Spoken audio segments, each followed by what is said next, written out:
Hello, everyone. Hi. How are you doing? Welcome to another episode of Bikini and the Brain podcast. I am here surprisingly with Me. you, Yay! Ashley Kotwasser. It's a good day. Today is a day before a show. Yes. I'll be leaving on Sunday. We had a good week of working out. Mm-hmm. And we had a good week of working out for a couple of reasons. One, we mixed it up. And yes, that's you what did. today Which is I want about. to backtrack. Not my show, by the way. Yeah, not her show. Not my show. We're out here for athletes. We have like 14 elites competing this weekend in Vegas. It's going to be really fun. We made the most of it for sure. But the question of today is, are you groovy? Yeah, man. Yeah, man. I think that's the right way to answer that. I don't know. I'm groovy, man. Yeah.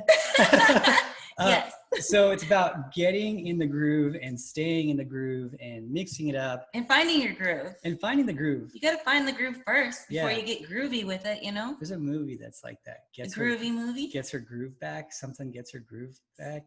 Is that, am I saying it wrong? I don't know. I've heard of it. I know what you're talking about. Yeah. So basically we're talking about like mixing it up, having fun, doing different things to keep you motivated, to keep you excited. Actually, I think it's a real issue, you know? Yeah. Do the same thing over and over and over, and you just get mentally bored and just tired with it, you know? Yeah. And I think that's the hardest thing with bodybuilding is staying motivated. I think it's such a mental sport with like staying motivated that's like one of the main factors. And, you know, though there may be better methods, you know, you doing the repetitive thing type of over and over again, it may be better in terms of your like results based on science and research. But if you're mentally not in it, well, then your results may suffer. So it's a tough thing to go with, but we're going to give you some tips and tricks that we've done in the past and what I've done with athletes to kind of keep it. Now, you have exposed me to something I thought was, and I don't want to say anything bad about it, but I thought it was like just for people who didn't really work out, didn't take things serious. Mm-hmm. I thought that like, too. The soccer moms. And, I was like, just want to work out for social hour or whatever. Yeah, I was like, it's just a soccer mom workout. Like it's just, you know. No offense to soccer moms. There's some beastly soccer moms out there, but we're saying like, you know, the average. As a whole. Yes. It would be as a whole, it'd be a soccer mom type workout. So you want to explain, Ashley? Yeah. So I took Adam to one of my favorite new things that I found to be very exciting, and it definitely holds me accountable because when I sign up for one of these classes, gotta do it. I'm on the list. It's called Orange Theory, and I'm sure you guys heard of it before at least, but I don't know how many of you have tried it, especially in our industry, because, you know, it kind of did get that reputation of like, you know, the average person type of workout, which, you know, us physique athletes, we are not average. Yeah. We work a lot harder in the gym than just your typical person. So I was very reluctant to try it at first. And when I tried it, I loved it because you can go at your own pace. You can push yourself as much as you want personally. So it's like, you know, you against you type of thing, and you can always better yourself the next time. But yeah, I took Adam here to a class, the free trial class, and I think he liked it. Yeah, definitely. You know, they say you can lose your man card. I lost my bodybuilder card for sure. But yeah, it was fun. It was actually really hard. It was fun. It was like challenging. It was hard. It was like, at least, you know, you did 45 minutes of cardio and you stayed in the zone the whole time. And for you, for those of you rolling your eyes in this, there was 3 bikini pros in this morning's class. Yeah. 3, Francesca, Anya, and you. Like, so that's crazy to think about. And there's only, what, 20 people in the class, maybe less, 15? Yeah, less. So it's not like an uncommon thing. I guess it's just not talked about, but I didn't know people did it. Yeah, it's just a fun way of doing cardio, you know, a couple times a week, whatever, and just get a good burn in. And it was just fun, class-based. So I've been pretty, like, kind of like not against it, but not like for it, for sure. Because I just didn't think it was something that our athletes should be doing, you know, but it does have a strong argument that, hey, you know, the enjoyment of it is a big part of it. There's this thing called the FIT principle, which is frequency, intensity, time, and type. That means that you would change one of those variables to further your cardio performance, to further the intensity, further the results and stimulus. So bodybuilding in itself is pretty simple. You create a stimulus, you adapt to that stimulus, everywhere in between that adaptation period is the results. Everywhere between the adaptation, the final adaptation is results. So you're just constantly trying to create a stimulus. But there was actually later on, after the FIT principle was existed for a long period of time, they added an E to it. So it's FITE. Oh, that's so fancy. So fancy. It's like, now it's French. It's FITE. So frequency, intensity, time, type, and enjoyment was actually added. Now, I don't know. Enjoyment, huh? Yeah. I don't know if that's an official thing. It was one of my books that I had to go through in college had it. I don't know if that's like an official thing or it's just like one company or whatever, like calling it that, or they just added it. But it was something we talked about, that being a huge factor, the mental part of it, because you can increase frequency, you can increase intensity, time, and type. But if all of them suck and you're not having fun with it, you're not going to give it your all. Well, then maybe the enjoyment is the actual most important thing on it. So there's a big thing to be said about that. And I don't know, it's a good way to mix it up. So the enjoyment part, yes, I agree. That is definitely a big important factor of it, because why would you do something you don't like to do? What did you find to be enjoyable about the session at Orange Theory today? Well, not the 1.5 mile walk in the sun that you made me do. Ashley's Ashley, so she was like, we're gonna walk to the Orange Theory. It's a 1.5 mile walk. So it's like, I don't know, 12 minutes, 15 minutes walking. More than that. Was it? How long was it? I don't.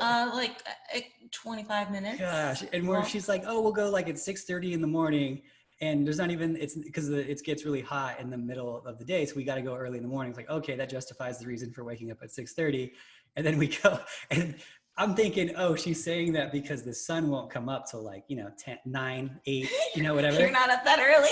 I guess I'm not up that early. I don't know. And it's Vegas, so maybe it was different. I don't know. And nope, sun is like right in your face the whole time. And it's like at least 95 when we're walking in the morning. Oh yeah. Yeah, it was like that. Then we had to walk back, and I was like, this is brutal. So that's 3 miles of walking, but that's not even the workout. No. And then she goes, let's go get a coffee too. And it's the opposite direction, another maybe 1/4 mile, 1/2 mile. I don't know. But it was a lot of walking. Gotta get that neat. Dude, we put so many calories in yesterday. I was like, and then Anya came to Vegas and I showed her all around. I was like, oh, I want to show you Fremont experience. So we walked up and down the whole Fremont to show her. That was the same day. And then I took her downtown because I don't know how much time we're going to have over the next couple of days because of the show. Took her downtown. I was like, I just want to show you the Bellagio because they have this thing. It's beautiful. And then you need to see Caesar's Palace, the mall at Caesar's Palace. Because it's beautiful, their little shopping area. And I just want her to like experience it. And she's never been to Vegas. It was I didn't realize how far that walk was. Did you check your app? Your Oh no, steps? I should. It was, wow, you got some miles in. Dude, I'm not ready for this stuff. You guys just threw me into it. But man. that wasn't the workout.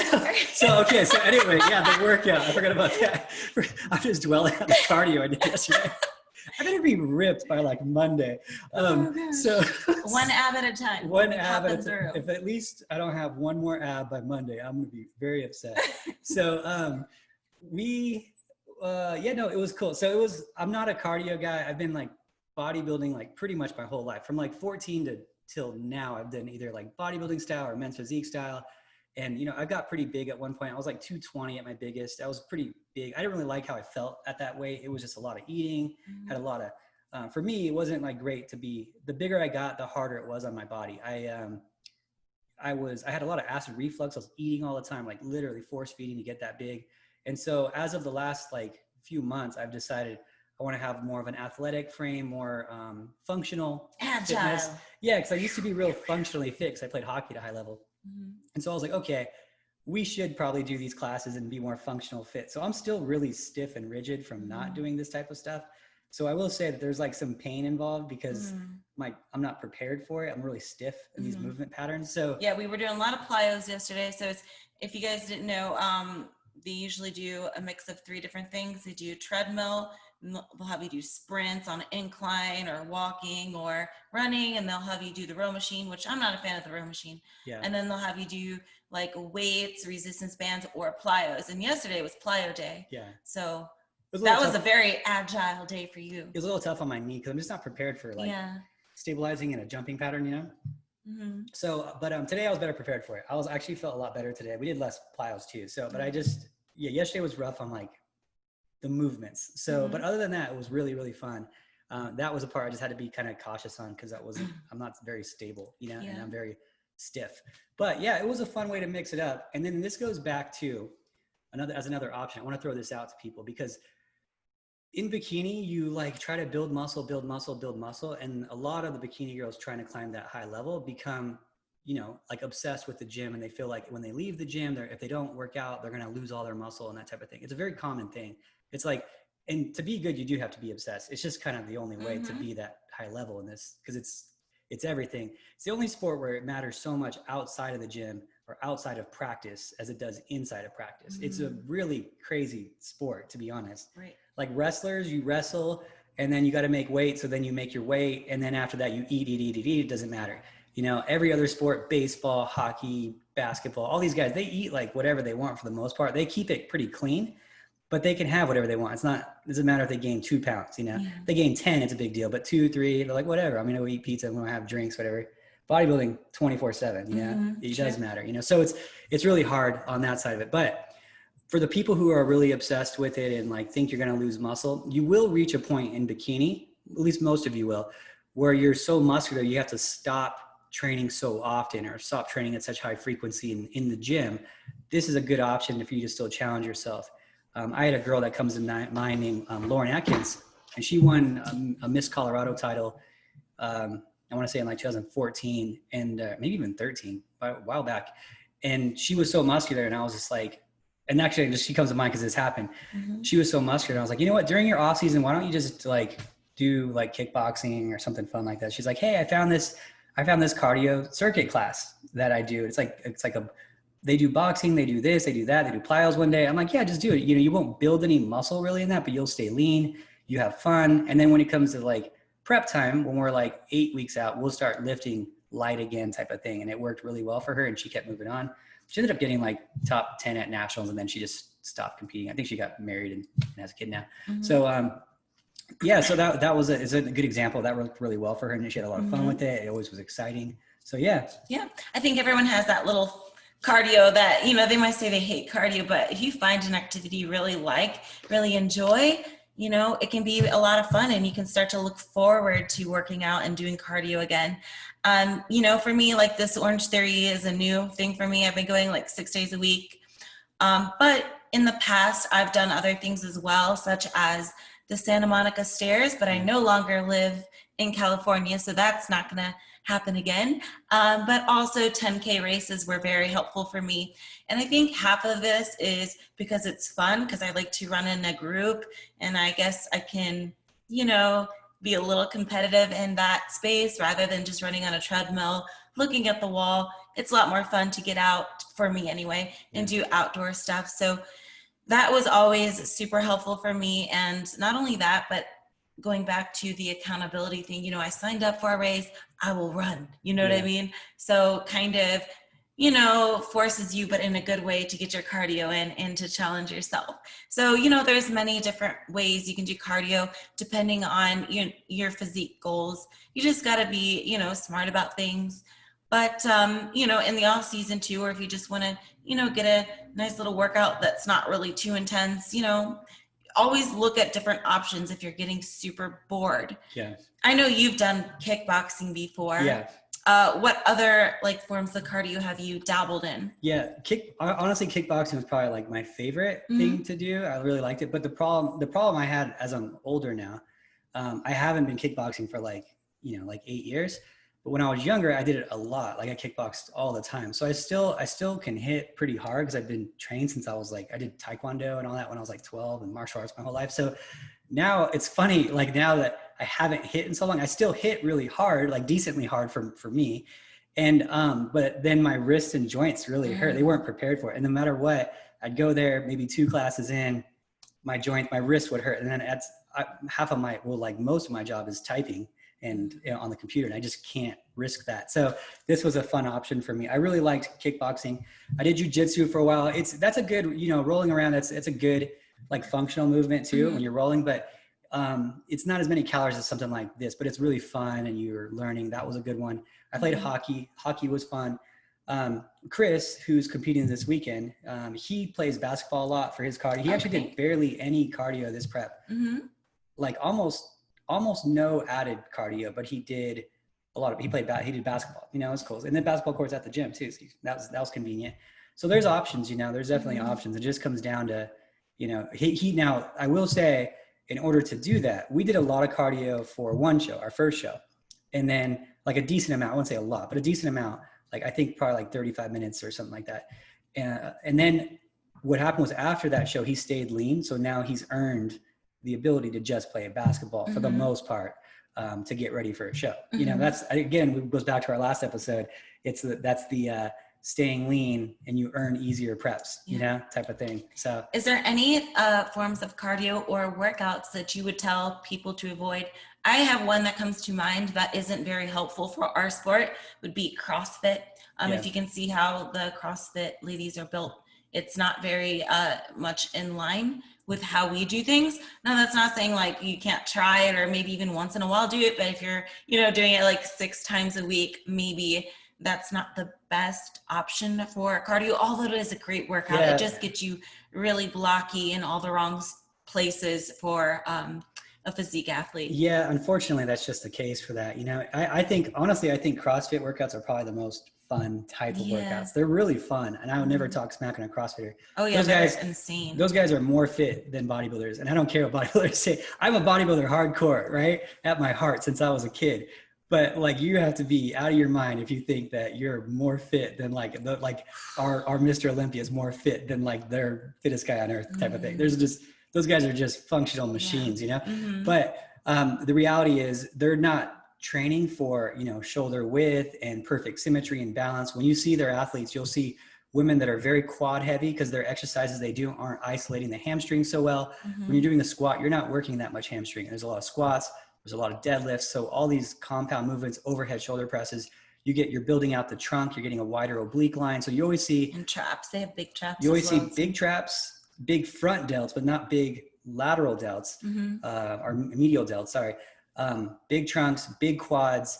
And it's just not designed for, it's actually like counter designed. Yeah, that's all the things we avoid. Yeah. A bikini girl, you don't want big quads, you don't want a big waist, you don't want overdeveloped front shoulders. Like it's literally the worst thing in terms of workouts, those compound power movements. So if you're a power lifter, like a pure power lifter, and you want to do bikini, it's similar, you know, it's similar to CrossFit.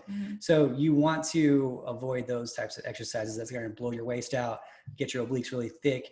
So that would be one I would say not to, just because of that, how it has the effect on you. Yeah.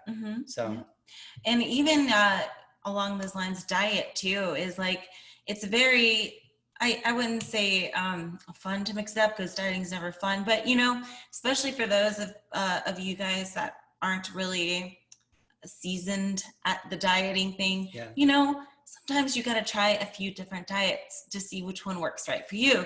Like, is your body sensitive to carbs, or can it handle carbs? Also, I think a big factor would be like lifestyle as well. Like if you're on your feet all day and you're busy, go, you're probably not going to be able to do a diet with like 6 meals or whatever, you know? So it all has to do with your lifestyle, your goals, your genetics, how your body reacts. You know, it took me a few shows to realize that my body is quite sensitive to carbs. So that's why I tend to favor a lower carb diet closer to a show. It's because I don't do so well with carbs. And on the flip side of things, I feel like even without carbs, I don't have a significant energy loss. I feel there's a lot of complaints out there, especially those people that really need to use their brain, that they use or they don't have enough, like they get, carb less brain. Yeah. You know what I mean? That they can't think straight, they get foggy.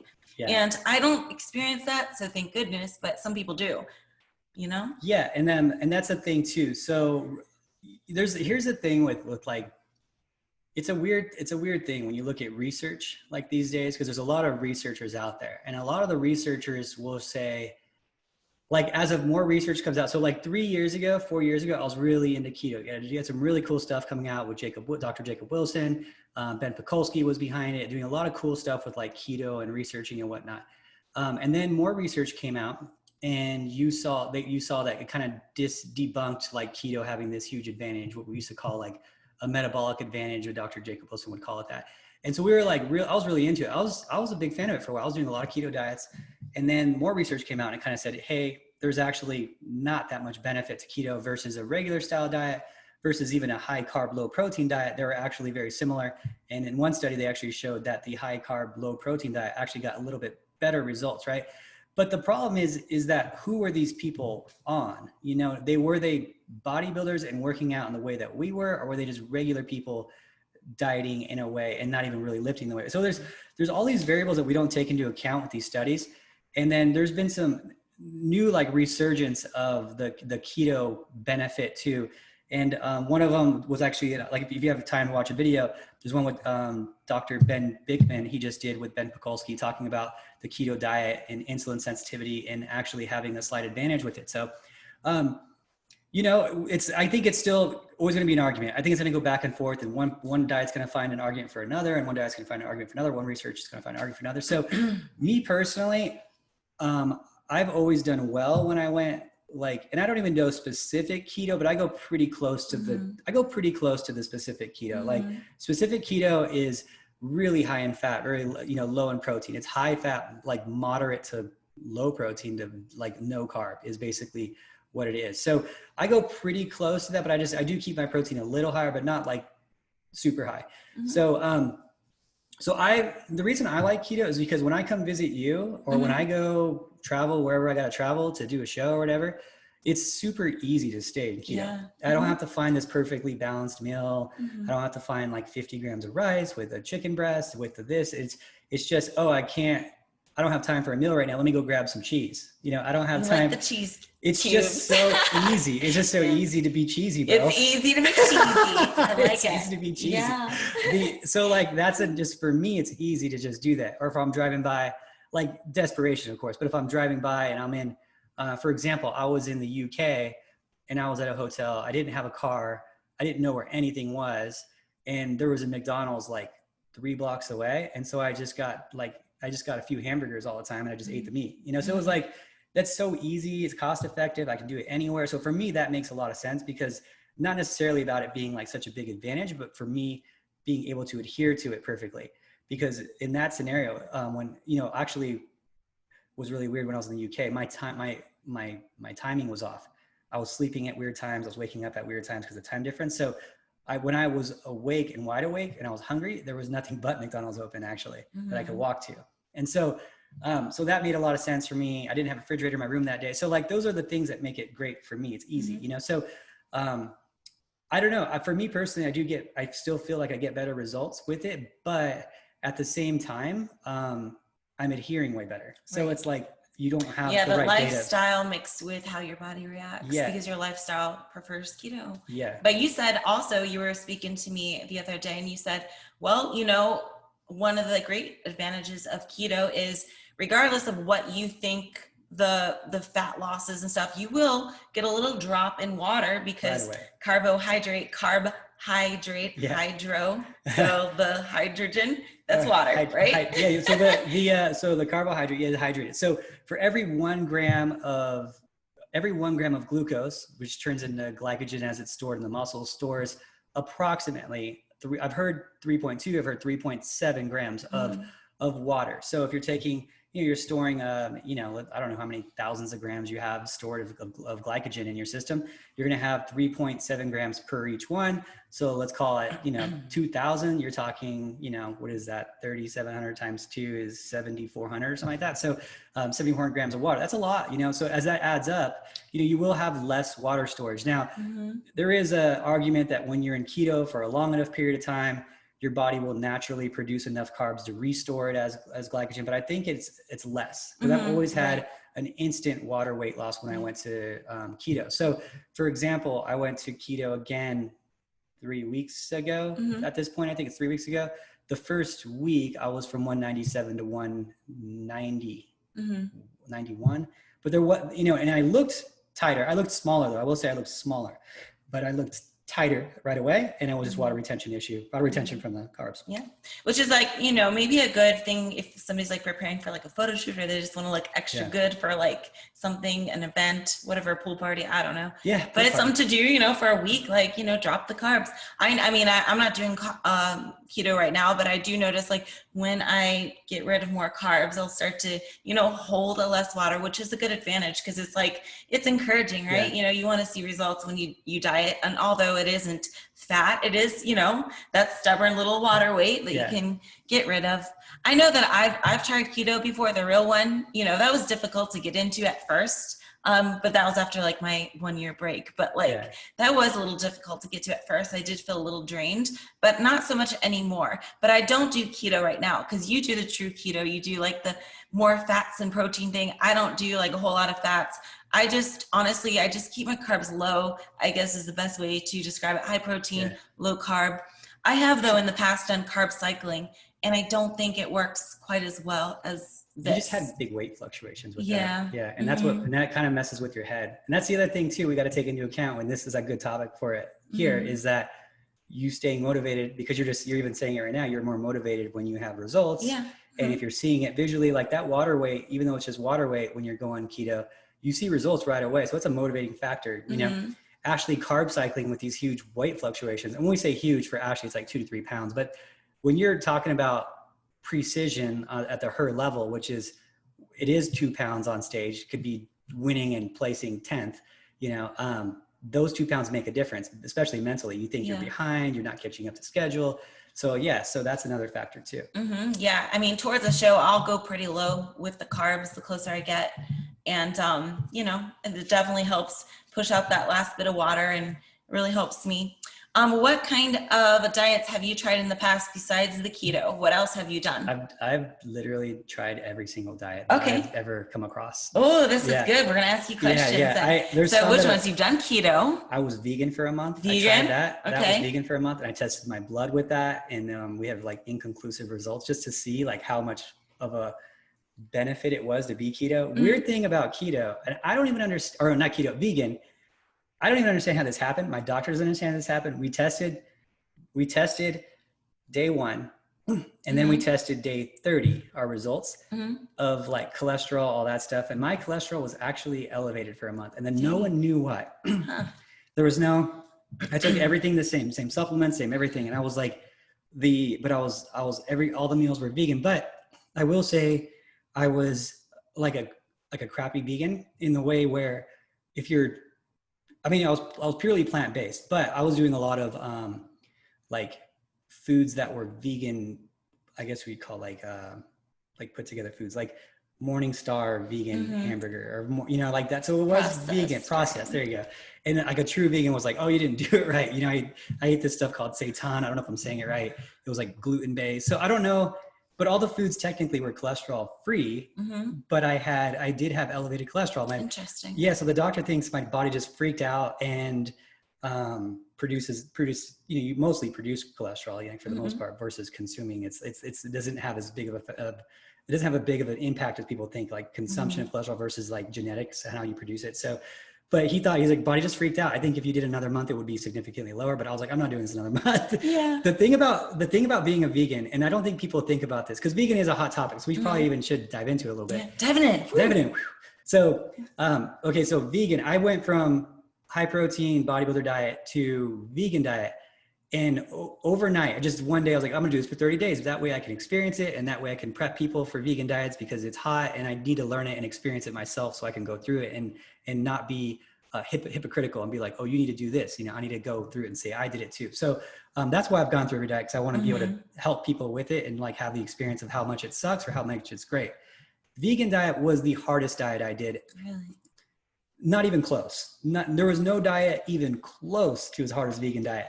And the reason is because I was still trying to keep somewhat of the same ratios as the higher protein bodybuilder diet. I was like, okay, I'm gonna do it like a bodybuilder. So some things were easy. Pea protein versus whey protein, though it didn't taste nearly as good, it worked, right? It was fine. It was okay. You could make it taste better. It wasn't terrible, but I didn't like pea protein very much. But the thing was, what you don't take into account is the amount of food you have to eat to get the same amount of protein in a meal scenario as like a piece of meat is like, I mean, it might even be 4 times as much to get the same protein. You got to think you're eating your proteins from beans. You know, there's not that much protein in beans. And so you have like 1 cup of beans. I'm just throwing a number out there because I don't know off the top of my head. Let's say I think it was like 9 grams in like a cup of beans, or 3/4 cup of beans. I think it's 9 grams of protein. I need 35 grams, 40 grams per meal times like, you know, 4 to 5 meals a day. We're talking, you know, two full cups at that point, or 2 1/4 cups, I think is the measurement that I'd have to get in. And then that's a lot of food to eat all the time. And that's just beans, you know, it gets boring. So like, it was just boring beans. Yeah. And then the vegetables, when you're doing it, I did a lot of vegetables with it. And it was just like, I was just full all the time. I love vegan food. I think it's so tasty. You know, I don't mind adding 1 vegan meal like a day type of thing, but I couldn't do it again. That was just so much volume of food. And the thing is, when you're thinking about like the sport, and this is my only downside, I think, about the vegan diet for like the sport. One, if you have someone like Ashley, who's like trying to keep her waistline super, super small, well, volume of food does affect your waistline. That's why bodybuilders have such big guts nowadays. And I always say this, it's not because of the roids, and everyone's like, oh, it's the roid gut. It's not because of the roids. It's because they're bigger than they've ever been. Therefore, they eat more than they've ever eaten, and therefore their stomachs are larger than they've ever been. It's very simple. It's a very simple concept to come to conclusion with. I don't know why these guys keep saying roid guts. Like, you'll see like Nick Strength and Power just hammers guys on roid guts. And I'm like, dude, they're eating more. They're eating 10,000 calories a day. They need to take a laxative or something. They used to eat, make a big old poop. They used to eat 5,000 calories a day. They're eating 10,000 calories a day. Of course their waistlines are bigger. Can you imagine how much they poop? I don't want to think about it. It's like a gallon of poop. They eat a lot. They force feed. They don't, you know, they force feed. It's the only way to be that. But you see a bodybuilder if you see a bodybuilder, like a real bodybuilder, if you watch him for 4 hours, you can guarantee he's eating 2 meals twice probably, and they're large meals, like, unless he's just some genetic freak. So that's why it happens. So yes, that does correlate even in bikini in a smaller amount. You know, if you have more volume, of course, that's just going to have an effect on you. It's just the way it is. There's no way around it.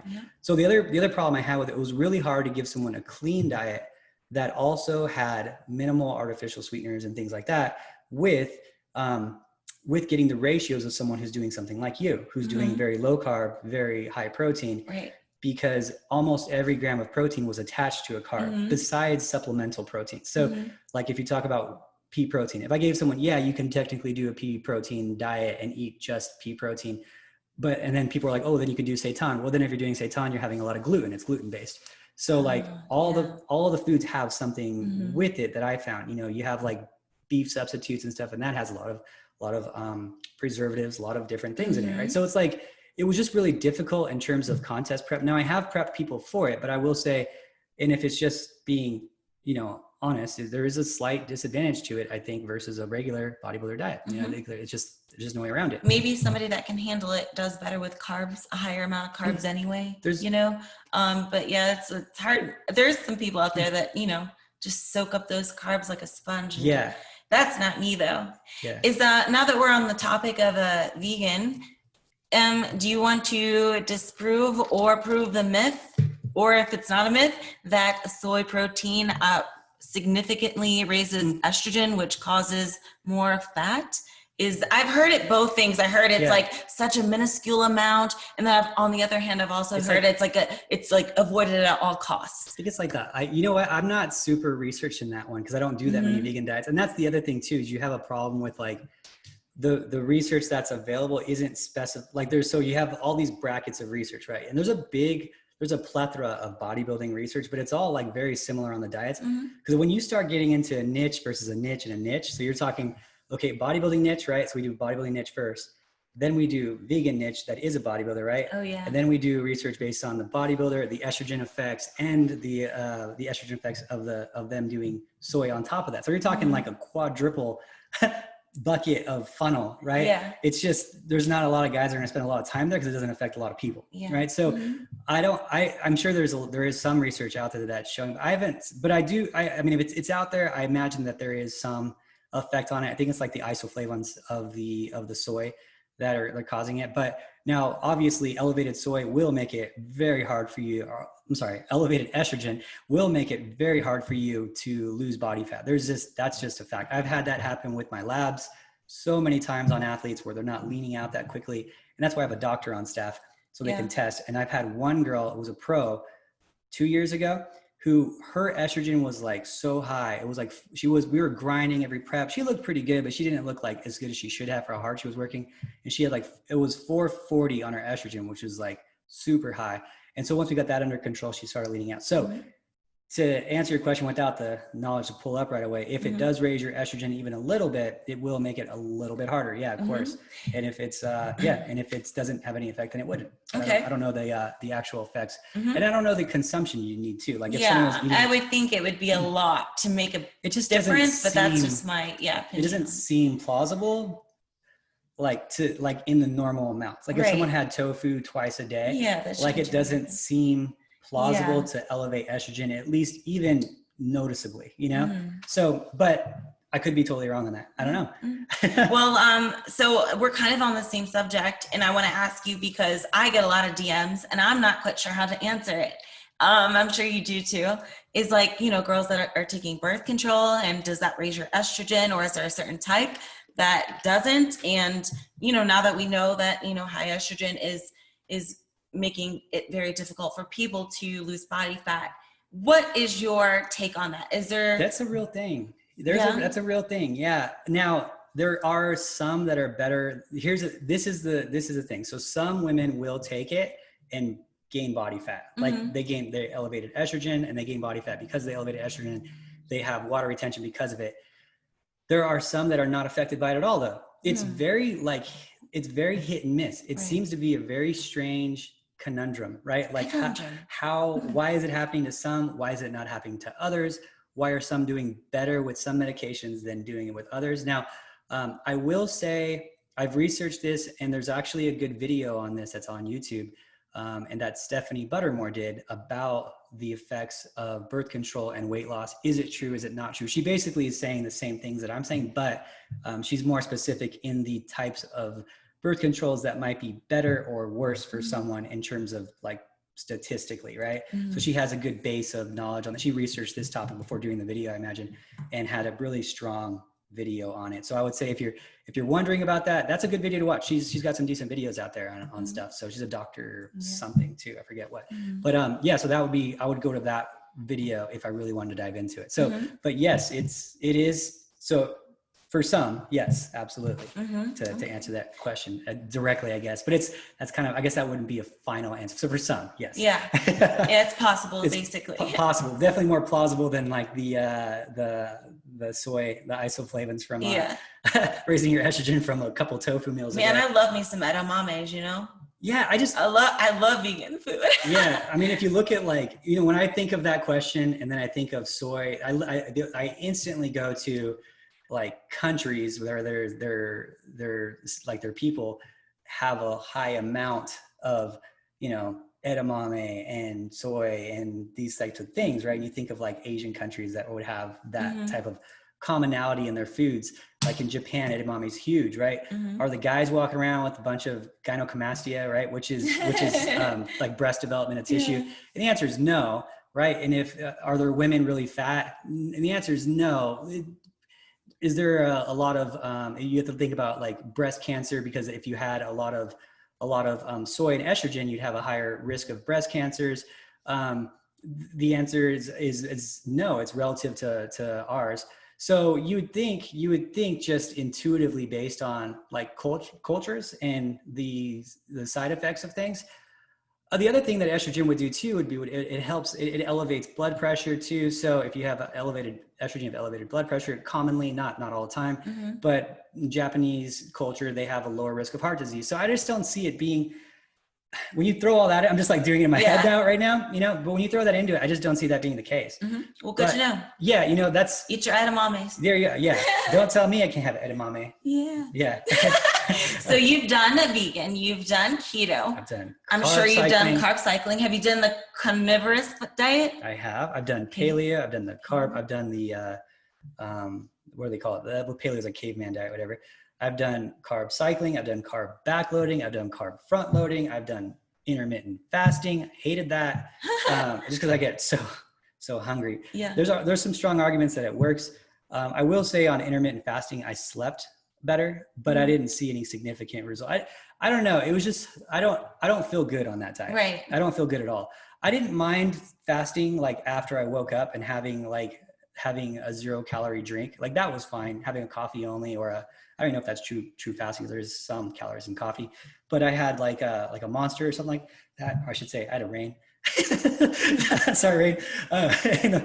And it would, I'd be fine until like 11, and then I would just be like ravenous, just hungry.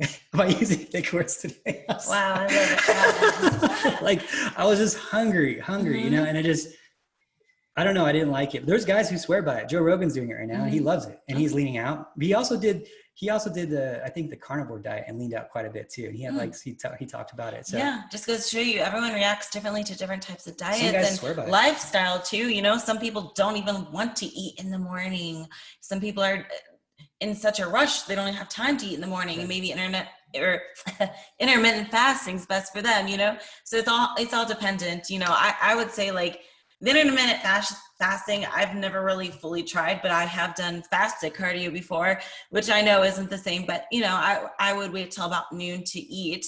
And on the days that I weren't hungry right away, I would do that, but it's rare that I wake up and I'm not hungry. I'm usually pretty hungry. Yeah. So, I think it's good if you can do it. I mean, it kind of pushes your calories back so you can enjoy them the rest of the day, I guess. Yeah. But like, as far as, having that as your thing, it's all dependent upon what you like and how you react. So which diet do you think is the most easy to follow for you? For me, it's easy to follow is keto. Yeah. Okay. There's another diet too, that I don't know if it's like technically like labeled as a diet. It's kind of something I've done with my athletes that have a problem adhering to diets. Oh, and there's also the macro diet. I did macro dieting too.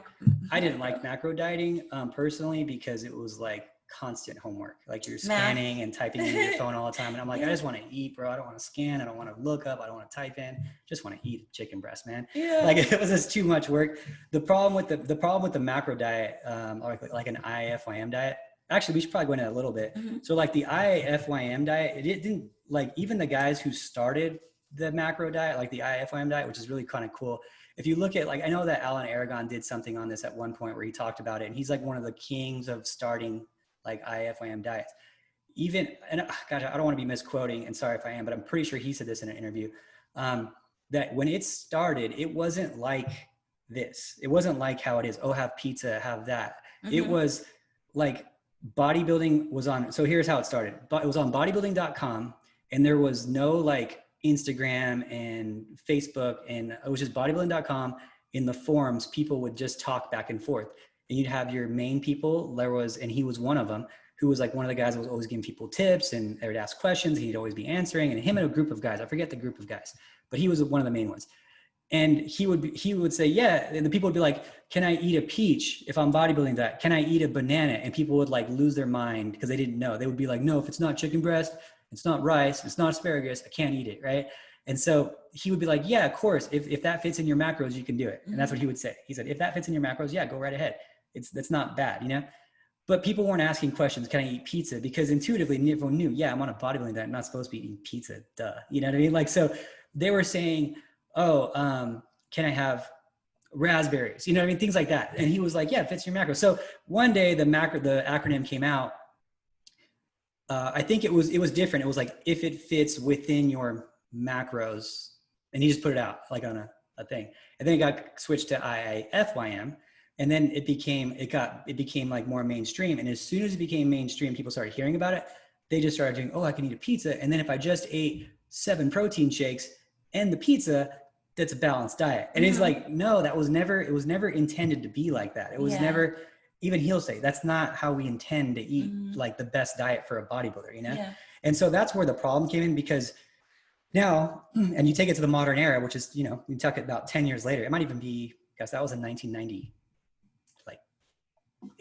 So we're talking 22 years, right? Of that subculture. I think if I'm right on the timing on that, is at least at minimum was like 2002, I think. So when you talk about like the subculture of that and it churning into so mainstream now and it being such a big thing, one, when they've tested people on this and like they've done research on it, they've found that when people were thinking that they were accurately counting the calories, the highest variance of incorrect calories was on that diet. That's why I don't like that diet. That's one of the only reasons. But the other one is like when we talk about measuring someone every week and the precision that we need for measurements to make an accurate adjustment. So as a coach, I care more about data than anything else. I'm a data collector at a high level. I collect data. I assess the data every single week. I make an adjustment based on the data. Once that data is ruined because of an outside uncontrolled variable, like let's say you're going to Chick-fil-A or whatever for some of your calories, but one chicken breast one day was big, therefore it had more crust and it was fried for longer and it might have an additional 80 to 100 calories because the extra stuff. And you did that 3 times that week, that's an extra 300 calories, not taking into account your other calories, but what's listed in the data of like a MyFitnessPal, which is a user-based interface, which means that if Ashley chooses to enter a food in as Chick-fil-A and it says 350 calories, she could easily just put 300 calories and then you pick Chick-fil-A, you type that one in, now you're off by 50, plus you're off by the 100, now you're off by 150 calories on a 300 calorie meal. That's 50%, right? So at the end of the day, you might be off 20, 30%. As an advanced contest prep person or dieting person, you're only doing caloric deficits 10 to 20, if you're going real aggressive, it's like 30% caloric deficit based off your maintenance calories, your resting metabolic rates and all that. So you could see the problem that the coach is going to have if he's working off of a slim margin of caloric deficits of 10 to 15%, but your diet is underreported by 20%. How do you calculate that for precision, right? It's just not. And then you can't control intestinal distress and bloating and water retention because of the foods that you're eating, like gluten and whatnot. And so your waistline might be bigger or smaller than next week based on how much of it you ate that week. So then the coach is doing it based off of measurements, which I do it based off of waistline measurements. I want to make sure people lose about 1/4 of an inch every week. When they're leaning out, that gives me 1 inch a month. That's a solid progress where it's not too much, it's not too little. They're not losing too much muscle because they're going too hard. Well, if they eat gluten that week, then waistline goes up and now I'm like, oh, they're gaining weight. So what do? I cut calories unnecessarily because the data was incorrect, right? So that's the problem with that I ran into. The other problem that you run into, and I know I'm going off on this, is that you run into, there's this thing called thermic effect of food. And thermic effect of food, no one takes into account. And everyone's like, oh, calorie is a calorie. Well, yeah, when the calorie is in the system, digested, and it's a pure calorie at the end, yes. But a calorie outside of the system, though you might have 100 calories from broccoli and 100 calories from soda, and you type it in your little MyFitnessPal, it's the same. Well, you got to remember the broccoli has a very low calories that are actually used by the body because the body's it's so hard for the body to digest it that a lot of the calories are not available anymore. So you eat broccoli and maybe, let's say, I'm going to throw raw numbers out here because I don't know it off the top of my head, but let's say 50% of those calories were used for digestion. So you have 50 calories available. So actually you ate 50 calories, not 100 calories. You actually ate 100 calories, yes. And on paper it's 100, but your body is digesting and wasting 50 of those through digestion. Soda, 100 calories, well, you get all 100 calories, maybe 98 of them, right? So it's at the end of the day when your coach gets the data, he's going to be like, okay, you have all these variables. Your waistline's bigger. You're underreporting. Your thermic effect was totally different than eating clean foods that we can't accurately make the same changes every week because there's all these variances. And so what does he do? He can have some information. There are good macro coaches out there. There's great macro coaches out there, but they're working off of incomplete data. So precision is just almost impossible. And that's why you don't see like the top level of people ever doing those diets. And it's consistent. I don't know any top level people, and the ones that are doing it, they're just like manipulating clean foods. Yeah. I mean, maybe in the off season though. Yeah. Off season. I don't see a problem with it in the off season because it's pretty simple. You're like, oh, cause you have all this room in the off season. You're like, oh, I gained 2 pounds this week. Okay. Let's just cut your calories next week. And then the variables aren't as important, but we're talking precision, contest lean. So regular dieters, go for it. Contest time, that's the time, it's a sport, it's aggressive. You want to be precise. You want to look like you're trying to be as lean as you can for the most part and as muscular as you can, which is counterintuitive to what the body wants to do. So yeah, be hard on yourself that during that time, make it, it's supposed to be hard. It's not supposed to be easy and it's not supposed to be stupid. Like fish and asparagus only, but you know, in the middle, it's supposed to, you know, clean. I mean, the great thing is we live in a time where there's so many amazing, tasty seasonings, sugar-free condiments, like things you can do to your food that, you know, keeps it exciting and tasty. Cause you know, that's what I do to my food. I find different little sauce recipes that are like low or 0 calorie or another seasoning, you know what I mean? So that keeps it exciting. So no meal has to be the same, you know? Yeah. I can just cook it differently. I can season it different or you know, anything. Yeah, that's so true. You know, I don't have a problem. Yeah, I don't have a problem dieting in terms of like taste anymore. When I'm cutting, you know, because we go to, a good tip is we go to Penzi Spices and we just like, it's like, if there's any spice, there's gonna be spice stores in your town, go to the spice store and like make it fun, make it like a date, you know, go with your girlfriend, whatever, and just smell spices and then try them at dinner that night. I have a cabinet loaded of spices, like way too much I've spent on spices. I don't use like half of them, but it just mixes things up. It makes it fun. Everything tastes really good. The sweeteners that are out there now, the like even like the chocolate stevias and things like that, like there's some really good stuff out there, so there's no reason to like suffer yet. Exactly. So, what about anything else in your life that you've kind of done this same type of thing, like getting in the groove? You know, I think like once you find that thing that you love, it kind of becomes something you look forward to. You know, when you first start a diet or a contest prep, you know, if you're dreading a certain thing, you know, try to find an alternative or try to find something to make it fun. You know, you can even do things such as working out with a partner for accountability and someone to talk to between sets. You can switch up your gym. You can try an outdoor workout. Yeah, switching up gyms are awesome because, you know, if you see the same thing over and over, it's just kind of gets boring. Yeah. So if you switch up the environment, you know, go with a friend, try a workout class, you know, something like that. I think that's a great way to keep things exciting again. Yeah. And thank you for the teaching. Like you broadened my horizons in the last couple of days for like that. Cause I would have never have ever done those workout classes. So well, I'm glad you're a member. Yeah. I'm going to go a couple times a week just for fun and get burning some calories. Yeah. So that's cool. Yeah. Switching up gyms and whatnot too. And that's what another thing too, for me to stay, like I'm pretty hyper focused on fitness. Like it's almost a problem if it's not, of like, in terms of like coaching and being like the best that I can be. And I think that was another thing too, like in going to Vegas and having that is really just a furthering of that. Honestly, for me, it's more of like a furthering of the challenge. You know, it's a bigger pond. And I mean, I don't know how to say, there's no way to like modestly say this, but I've kind of been a big fish in a small pond in my Denver market for a long time. I mean, we have 36 team championships. We have 5 perfect seasons with over 100 athletes on stage. Like that shouldn't happen. You know, you shouldn't have a perfect season if you're doing more than, 30 preps in a year. You know, you should be challenged harder, because the only way you're going to get better in this life is to be challenged. You know, True. If you're there in an area and you're dominating, what are you learning? You know, you're just doing, you know what I mean? You're not, but it's easy to be a bigger fish in a smaller pond, right? And so it's comfortable. Yeah, I don't like that. I want to be crushed. I want to be crushed and challenged and frustrated and pushed to be better. You know what I mean? And I don't care about being second. I don't care. I want to be, because that means I will be closer to, like, it pushes me to be better, to be first, right? It pushes, and it'll further my skill set. So that's another reason why I'm like I'm going to start going to like muscle contest shows and the Vegas shows. It's they're a higher level, you know. They have some of the best coaches in the world are all muscle contests. They're the biggest organization in the world in terms of contest promotions, right? They're all over, they're huge, all the big names are in it.